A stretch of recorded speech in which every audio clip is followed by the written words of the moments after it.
Hello students, तो आज के लेक्चर में हम लोग एरोमेटिक कंपाउंड का लास्ट पार्ट डिस्कस करने के लिए जा रहे हैं।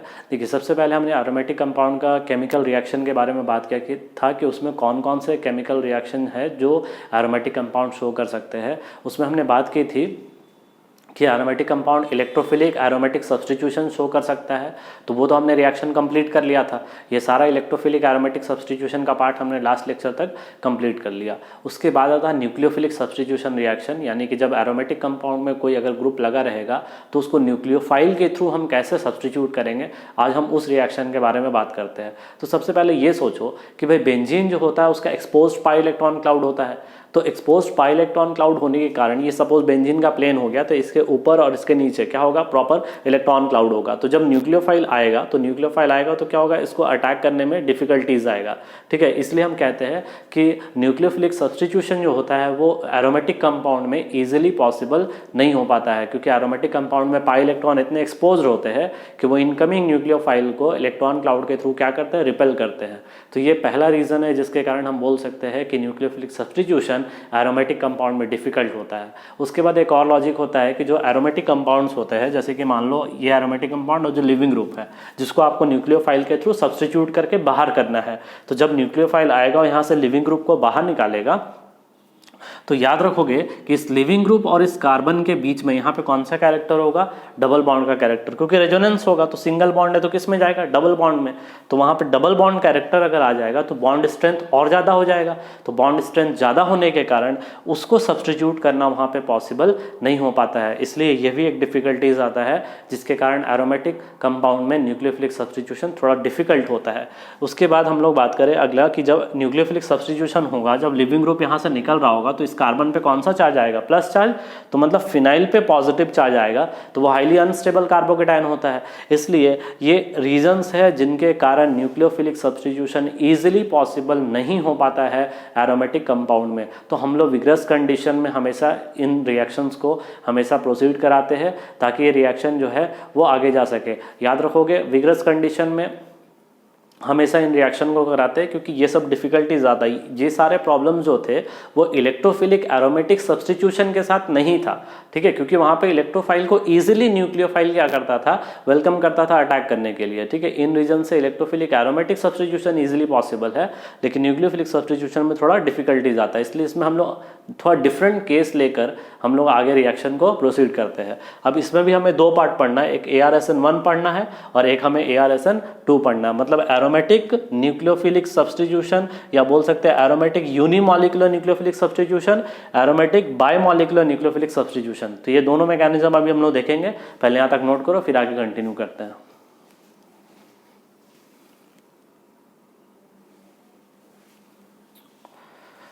ओके, अब हम लोग ArSN1 के बारे में बात करते हैं। ArSN1 को हम लोग कह सकते हैं यूनिमॉलिक्यूलर एरोमेटिक न्यूक्लियोफिलिक सब्स्टिट्यूशन। ठीक है, अब देखो न्यूक्लियोफिलिक सब्स्टिट्यूशन जो है बेंजीन डाइजोनियम सॉल्ट में जितना भी होगा, बेंजीन डाइजोनियम सॉल्ट में जितना भी न्यूक्लियोफिलिक सब्स्टिट्यूशन होगा वो सारे रिएक्शन जो है वो ArSN1 मैकेनिज्म को फॉलो करते हैं। अब हमारा जनरल रिएक्शन क्या है, ये हो गया बेंजीन डाइजोनियम सॉल्ट। ठीक है, अब इस बेंजीन डाइजोनियम में इस N2 को, ये गुड लिविंग ग्रुप है, इसे सब्स्टिट्यूट करना है वाया न्यूक्लियोफाइल। ठीक है, तो इस न्यूक्लियोफाइल से हमें इसको सब्स्टिट्यूट करना, सब्स्टिट्यूशन हो गया, ये हमारा प्रोडक्ट फॉर्म कर गया। ठीक है, अब इसका मैकेनिज्म देखते हैं। सबसे पहले स्टेप में अगर हम बात करेंगे स्टेप बाय स्टेप, तो ये हमारा पहला स्टेप हो गया, ये हमारा सेकंड स्टेप हो गया। तो पहले स्टेप में क्या हो रहा है कि ये जो N2 है यहाँ से as a good leaving group, क्योंकि हमने कहा है कि N2 जो है वो सुपर लिविंग ग्रुप है और वो नॉर्मल रूम टेम्परेचर पे, चूंकि दोनों के बीच में, दोनों नाइट्रोजन आइटम के बीच में ट्रिपल बॉन्ड है, तो वो हाईली स्टेबल होता है रूम टेम्परेचर पे।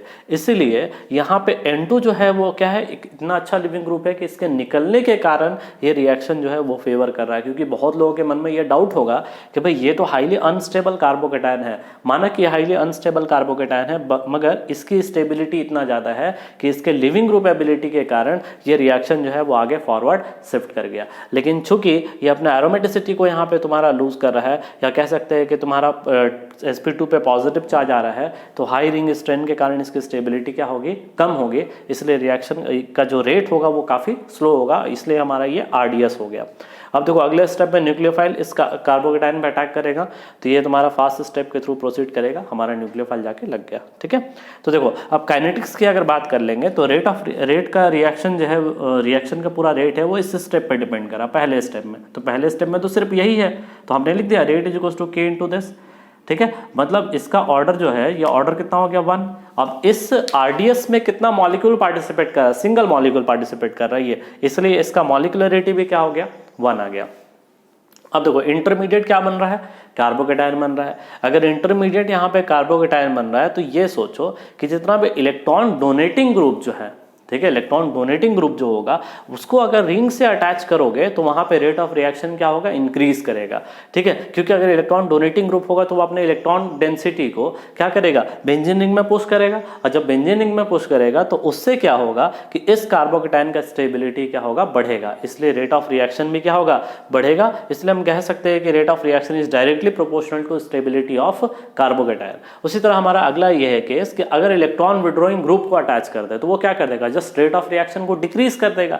ठीक है, क्योंकि स्टेबिलिटी ऑफ कार्बोकेटाइन वहां क्या हो जाएगा, डिक्रीज हो जाएगा, क्योंकि वो जब रिंग से इलेक्ट्रॉन को विड्रॉ कर लेगा और रिंग में ऑलरेडी इलेक्ट्रॉन का डेफिशिएंसी है, इस कारण क्या होगा, रिंग हाईली अनस्टेबल होगा और वहां पे न्यूक्लियोफिलिक सब्स्टिट्यूशन का रेट क्या हो जाएगा, और घट जाएगा। तो हमने ये देखा कि जितने भी बेंजीन डाइजोनियम सॉल्ट से रिलेटेड रिएक्शन है वो सारा तुम्हारा किससे प्रोसीड करता है, तो वो सारा ArSN1 के थ्रू जाता है। तो यहां तक नोट करो, फिर इस पे बेस्ड हम लोग एग्जांपल्स करते हैं।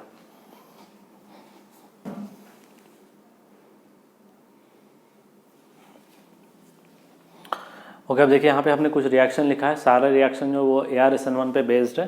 देखो हमने यहाँ पे बेंजीन डाइजोनियम सॉल्ट लिया 8+, ठीक है, इसको हमने CuCl से रिएक्शन कराया, CuBr से कराया, CuCN से करा दिया। ठीक है, ये सबसे पहले ये शुरू का 3 पार्ट हम लोग देख रहे हैं। ठीक है, CuCl, CuBr, CuCN, ये सभी कोई है जो न्यूक्लियोफाइल तुम्हारा जनरेट करेगा, Cl-, Br- एंड Cn-। ठीक है, तो ये Cl- आएगा, इस पर अटैक करेगा, यहाँ से N2 को बाहर निकालेगा, तो बेंजीन से क्या लग जाएगा, Cl लग जाएगा, फिर बेंजीन से उसी तरह से Br, बेंजीन से उसी तरह से Cn।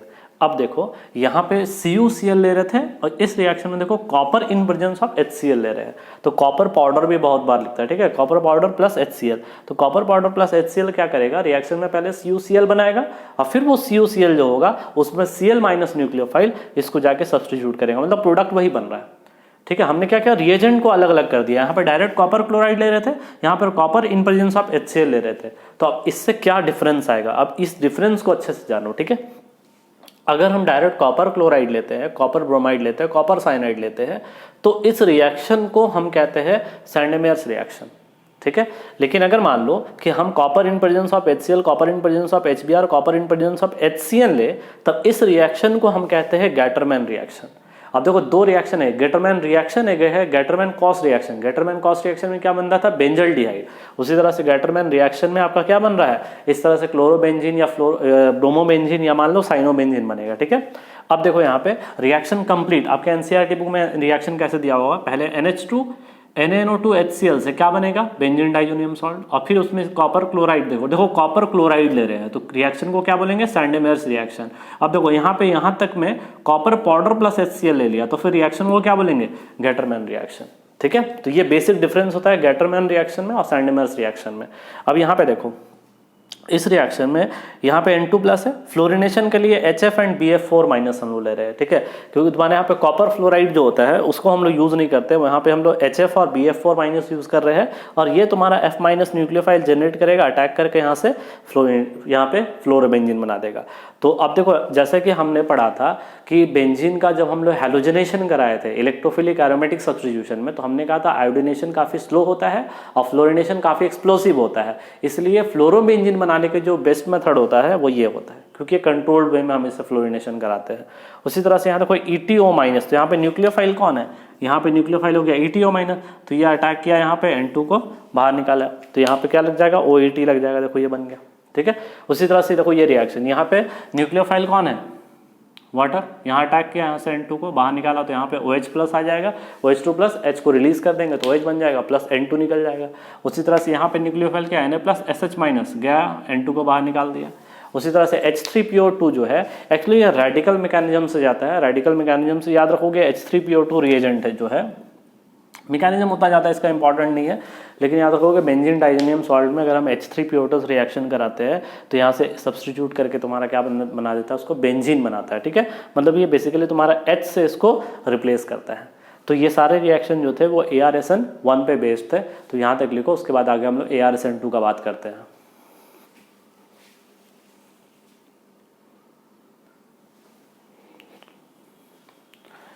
ओके, अब हमारा अगला रिएक्शन है बायोमोलिकुलर न्यूक्लियोफिलिक सब्स्टिट्यूशन इन एरोमेटिक कंपाउंड। ठीक है, जिसको हम शॉर्ट में ARSN2 भी कहते हैं। अब ARSN2 का रिएक्शन क्या है, इसको थोड़ा देखो। बेंजीन लगा दिया, इससे X यहाँ पे न्यूक्लियोफिलिक से सब्स्टिट्यूशन करा रहे हैं, तो ये न्यूक्लियोफाइल आएगा, यहाँ से X को हटाएगा तो ये तुम्हारा बन जाएगा। और ये एक चीज़ याद रखोगे, substitution occurs by addition elimination mechanism. अब ये समझाते हैं, अभी मैकेनिज्म से समझ में आएगा। ठीक है, तो सबसे पहले स्टेप में क्या हो रहा है कि न्यूक्लियोफाइल जाकर यहाँ पे ऐड हो रहा है, मतलब ये कौन सा स्टेप है, एडिशन स्टेप। ठीक है, न्यूक्लियोफाइल क्या हुआ, जाकर इस पे ऐड हो गया, इसका पाई इलेक्ट्रॉन शिफ्ट करेगा यहाँ पे। ठीक है, रेजोनेंस में भी जा सकता है इसका पाई इलेक्ट्रॉन। अब इस कार्बन का हाइब्रिडाइजेशन क्या हो गया, sp3 हो गया। ठीक है, और ये आपका लिविंग ग्रुप है। अब ऑब्वियसली इसका एरोमेटिसिटी जो है, एरोमेटिक से नॉन एरोमेटिक जा रहा है, लूज हो रहा है एरोमेटिसिटी, तो रिएक्शन का रेट क्या होगा, स्लो होगा। तो यही हमारा RDS। तो RDS में कौन कौन पार्टिसिपेट किया, न्यूक्लियोफाइल और ये आपका अल्काइल हैलाइड या बोलते हैं अराइल हैलाइड, सॉरी। तो यहाँ पर अब आपका जो लोन पेयर है, ये लोन पेयर इस कार्बन पे गिरा, यहाँ से इस लिविंग ग्रुप को बाहर निकाला। मतलब अब ये जो स्टेप हो रहा है, ये स्टेप क्या है आपका, एलिमिनेशन स्टेप। ठीक है, इसका लोन पेयर जो है गिर के X को क्या कर रहा है, एलिमिनेट कर रहा है वहां से, तो ये आपका हो गया एलिमिनेशन स्टेप। इसलिए कह रहे हैं substitution occurs by addition elimination mechanism. तो यहाँ से X आपका बाहर हो गया, तो ये ऑब्वियसली फास्ट जाएगा क्योंकि इसका एरोमेटिसिटी गेन हो रहा है। तो यहाँ पे आपका न्यूक्लियोफाइल सब्स्टिट्यूट हो गया। अब देखो रेट ऑफ रिएक्शन अगर हम लिखना चाहे तो रेट ऑफ रिएक्शन क्या लिखेंगे, K into aryl halide into nucleophile, दोनों पे डिपेंड कर रहा है। तो ऑर्डर टू मॉलिक्युलरिटी टू इंटरमीडिएट क्या बन रहा था हमारा यहाँ पे, कार्बन आयन। अब ध्यान से देखो, यहाँ sp3 कार्बन है, तो sp3 कार्बन है, मतलब इस लिविंग ग्रुप का सिर्फ इस पे कौन सा इफेक्ट लग रहा होगा, -I। ठीक है, ये ध्यान से रखोगे, इसका भी आगे यूज करेंगे। अगर इलेक्ट्रॉन विड्रॉइंग ग्रुप होगा तो कार्बन आयन इंटरमीडिएट है, तो इलेक्ट्रॉन विड्रॉइंग ग्रुप इसको और स्टेबलाइज करेगा, इलेक्ट्रॉन डोनेटिंग ग्रुप क्या करेगा, उसको डीस्टेबलाइज करेगा। ठीक है, मतलब इलेक्ट्रॉन विड्रॉइंग ग्रुप अगर तुम बढ़ाते जाओगे इस तरह के न्यूक्लियोफिलिक सब्स्टिट्यूशन में, तो उसका रेट ऑफ रिएक्शन क्या होगा, बढ़ता जाएगा। ठीक है, अब यहाँ देखो, यहाँ जो स्टेबिलिटी होगा कार्बन आयन का वो कैसे डिसाइड करेंगे, तो -I effect of living group, क्योंकि रेजोनेंस तो सबके लिए सेम होगा। तो -I इफेक्ट जितना ज्यादा ये लिविंग ग्रुप लगा रहा होगा उतना ही ज्यादा क्या होगा, उसका रेट ऑफ रिएक्शन होगा। अब जैसे यहाँ पे फ्लोरीन, क्लोरीन, ब्रोमीन, आयोडीन दिया हुआ है, इसका रेट ऑफ रिएक्शन कंपेयर करना है ARSN2 का। ठीक है, तो हम सबसे पहले सबका इंटरमीडिएट बना देते हैं। इंटरमीडिएट तो यही बनेगा, जहां पे फ्लोरीन अटैच है वहीं पे न्यूक्लियोफाइल जाके अटैच हो जाएगा। उसी तरह क्लोरीन जहां अटैच है न्यूक्लियोफाइल अटैच हो जाएगा, जहां ब्रोमीन अटैच है न्यूक्लियोफाइल अटैच, जहां आयोडीन है वहां पे न्यूक्लियोफाइल अटैच हो जाएगा। ठीक है, अब देखो इस रिएक्शन में क्या होगा कि अगर हम बात करें ABCD का स्टेबिलिटी, तो सबसे ज्यादा -I फ्लोरीन लगाएगा, उससे कम क्लोरीन, उससे कम ब्रोमीन, उससे कम आयोडीन। तो सबसे ज्यादा स्टेबल कौन हो गया, ये A intermediate, then B, then C, then D। तो पहले हमने कार्बन आयन का स्टेबिलिटी लिख दिया और वही डायरेक्टली प्रोपोर्शनल होगा रेट ऑफ रिएक्शन के, इसलिए रेट ऑफ रिएक्शन आपका फ्लोरोबेंजीन में सबसे ज्यादा हो जाएगा। ठीक है, तो यहां तक लिखो। और भी कुछ क्वेश्चंस है वो हम लोग इस पे बेस्ड अभी करते हैं हम लोग।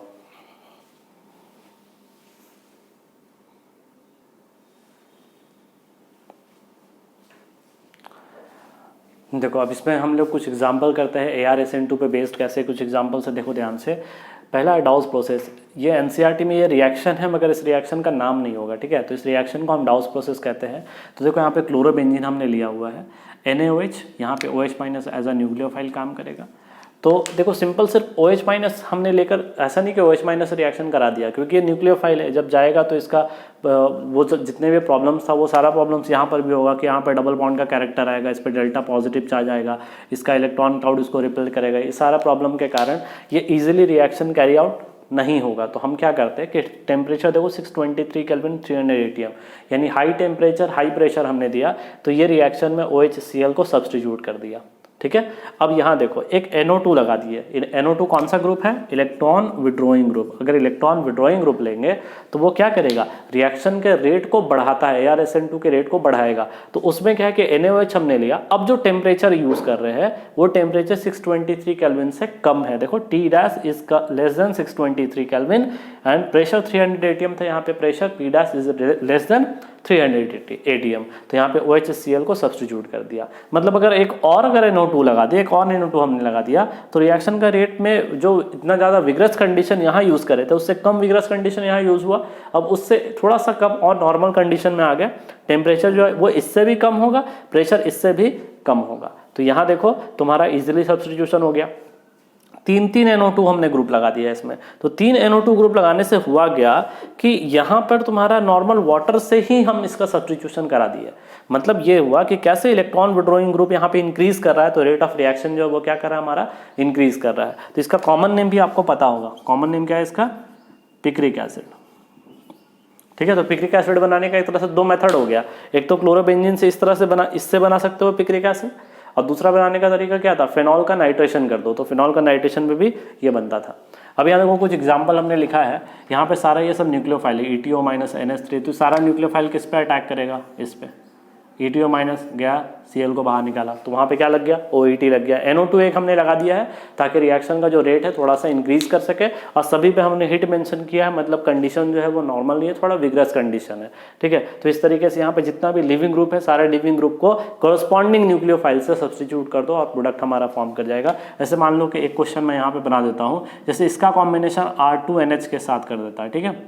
तो देखो यहाँ पे NO2 लग गया, Cl निकला यहाँ से, N का लोन पेयर है, N का लोन पेयर जाके अटैक करेगा। तो यहाँ पे क्या आ जाएगा? N का लोन पेयर R और इस पे H, तो N पे प्लस आ जाएगा, H को निकाल देगा तो प्रोडक्ट ये फॉर्म कर जाएगा। ठीक है। तो इस तरीके से यहाँ पर हमारा जो है वो न्यूक्लियोफिलिक सब्स्टिट्यूशन जो हुआ इस रिएक्शन का यहाँ पे खत्म हुआ। ठीक है। तो देखो हमने एरोमेटिक रिएक्शन के केमिकल रिएक्शन में क्या क्या पढ़ा? सबसे पहला इलेक्ट्रोफिलिक एरोमेटिक सब्स्टिट्यूशन हमने कंप्लीट किया। उसके बाद न्यूक्लियोफिलिक सब्स्टिट्यूशन हमने कंप्लीट किया। एक और रिएक्शन होता है एडिशन रिएक्शन, वो भी हम लोग यहाँ पे करेंगे, एडिशन रिएक्शन। एंड देन उसके बाद फिर हमारा जो फाइनल रिएक्शन होगा डेट इज रेडॉक्स रिएक्शन। वो पूरा रेडॉक्स रिएक्शन ऑर्गेनिक कंपाउंड का पढ़ेंगे, तो उसमें ये वाला इस एरोमेटिक कंपाउंड का भी रेडॉक्स हम लोग वहीं पे कवर करेंगे। तो अब इसमें बस एक रिएक्शन बच गया हमारा, एडिशन रिएक्शन। यहाँ तक लिखो, फिर एडिशन रिएक्शन के बारे में बात करते हैं।